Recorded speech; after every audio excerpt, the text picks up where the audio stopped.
Bismillahirrahmanirrahim. Assalamualaikum warahmatullahi wabarakatuh. Pada kesempatan kali ini saya akan masuk untuk materi hipertensi dalam kehamilan.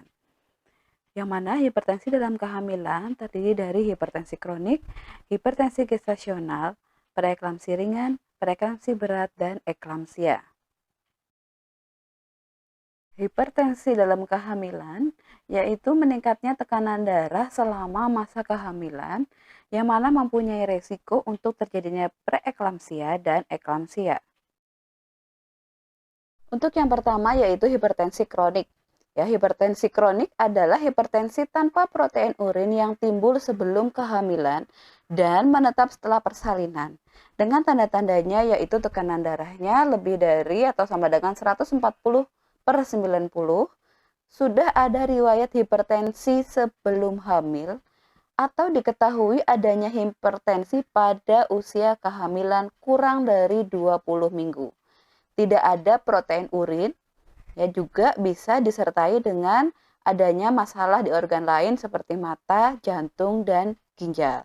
Ya, jadi yang perlu digarisbawahi, hipertensi kronik ini ya terjadi sebelum kehamilan, menetap setelah persalinan, dan terjadi di bawah usia 20 minggu. Selanjutnya yaitu hipertensi gestasional, yaitu hipertensi yang timbul setelah kehamilan 20 minggu dan hilang setelah persalinan. Dan ciri-cirinya sama tadi seperti hipertensi kronik, tekanan darahnya lebih dari atau sama dengan 140/90 dan tidak ada protein urin, kadang-kadang disertai dengan gejala preeklamsi seperti nyeri ulu hati dan trombositopenia.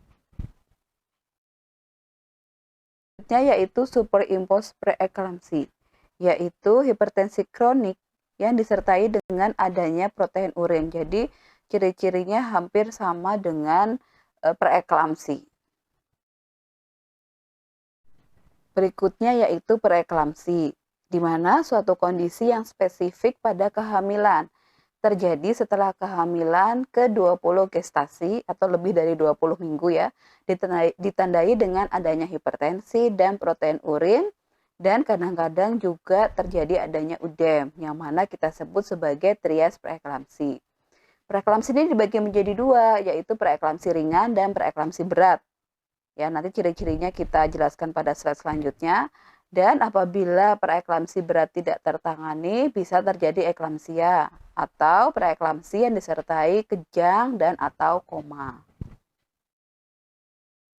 Etiologi pada preeklamsi ini sebenarnya masih belum diketahui dengan pasti ya. Penyebab lain yang diperkirakan terjadi adalah adanya kelainan aliran darah menuju rahim, adanya kerusakan pada pembuluh darah, masalah dengan sistem ketahanan tubuh, diet atau konsumsi makanan yang salah. Namun jika tidak ditangani secara tepat dan cepat, preeklamsi akan segera berubah menjadi eklamsi yang berakibat fatal pada bayi dan ibunya, seperti infeksi dan perdarahan yang menyebabkan kematian.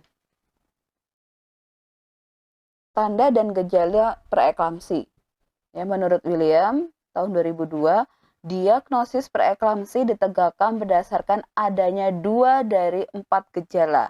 Ya, yaitu yang pertama, penambahan berat badan yang berlebihan bila terjadi kenaikan 1 kg seminggu beberapa kali.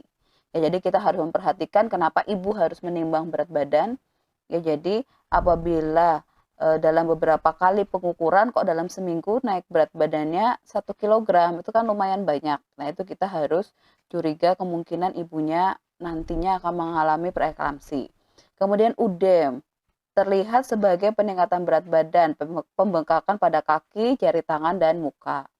Yang ketiga yaitu adanya hipertensi, yang mana tekanan darahnya lebih dari sama dengan 140/90 atau tekanan sistolik meningkat 30 mm Hg atau tekanan diastolik lebih dari 15 mm Hg yang diukur setelah pasien beristirahat selama 30 menit. Kemudian protein urin, bila terdapat protein urin sebanyak 0,3 gram per liter dalam air kencing 24 jam, atau pemeriksaan menunjukkan positif 1 atau 2 ya pada protein urinnya, atau kadar protein lebih dari sama dengan 1 gram per liter dalam urin yang dikeluarkan dengan kateter, diambil minimal 2 kali dengan jarak waktu 6 jam. Ya, jadi baik itu pada pengukuran hipertensi, baik itu pada pengukuran protein urin, ketika baru 1 kali pengukuran kita tidak bisa langsung menegakkan diagnosa. Ya, jadi pada tekanan darah ibunya harus beristirahat selama 30 menit dan diukur biasanya 4 sampai 6 jam diulang lagi. Ya, baru kita bisa menegakkan diagnosa dari preeklamsi. Begitu juga dengan protein urin ya, jadi tidak bisa sekali, harus diulang baru kita bisa menegakkan diagnosa preeklamsi. Apa saja ciri-ciri dari preeklamsi ringan dan preeklamsi berat? Untuk preeklamsi ringan ya kita sebut preeklamsi ringan apabila tekanan darahnya lebih dari atau sama dengan 140 per 90 mm Hg. Ya, terutama kita perhatikan untuk diastoliknya biasanya batasannya 90 sampai 110. Kemudian adanya protein urin sampai positif 2, ya positif 1, positif 2. Tidak ada tanda-tanda lain dari preeklamsi berat. Preeklamsi ringan dapat dengan cepat meningkat menjadi preeklamsi berat dengan resiko adanya kejang. Nah, kemudian preeklamsi berat ya apabila terdapat satu atau lebih tanda berikut. Perlu diperhatikan, tekanan darahnya lebih dari sama dengan 160 per 110 pada 2 pemeriksaan yang berjarak 4 sampai 6 jam dengan pasien dalam keadaan istirahat. Ya, jadi kita tidak bisa mengukur tekanan darah pasien, pasiennya baru saja berjalan atau baru sampai, kemudian kita mengukur tekanan darahnya tinggi, kita langsung mendiagnosa hipertensi, itu tidak boleh ya. Jadi pasiennya harus beristirahat terlebih dahulu. Protein urinnya lebih dari sama dengan 5 gram per 24 jam atau pakai dipstick ya, atau pakai stick, itu kita nanti ada stick untuk pengukuran protein, yaitu lebih dari 3 atau positif 3.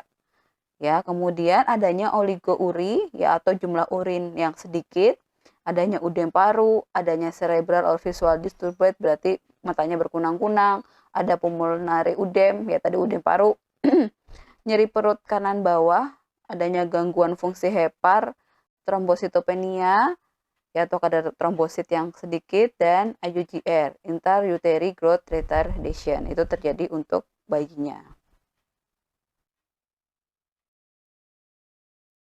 Apabila preeklamsi berat tidak tertangani dengan baik, maka akan terjadi eklamsi, yaitu preeklamsi berat yang disertai dengan adanya kejang dan atau sampai koma. Ya, yang mana tingkatan kejang dibagi menjadi 4, yaitu ada kejang invasi atau permulaan, di mana kejang halus terlihat pada muka. Yang kedua yaitu kontraksi, itu kejang tonis.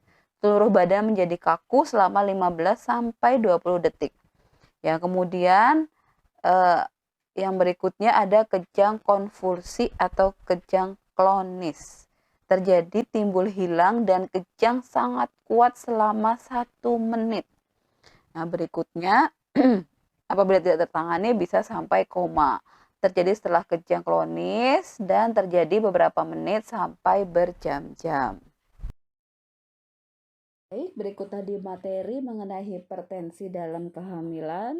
Ya, kita harus benar-benar menangani ibu dengan hipertensi dengan tepat dan cepat. Berkat ibu bidan yang pintar, tanggap, dan cekatan, pertolongan terhadap ibu melahirkan yang kejang tidak terlambat, dan ibu dan bayi akan sehat. Sekian dari saya, terima kasih. Wassalamualaikum warahmatullahi wabarakatuh.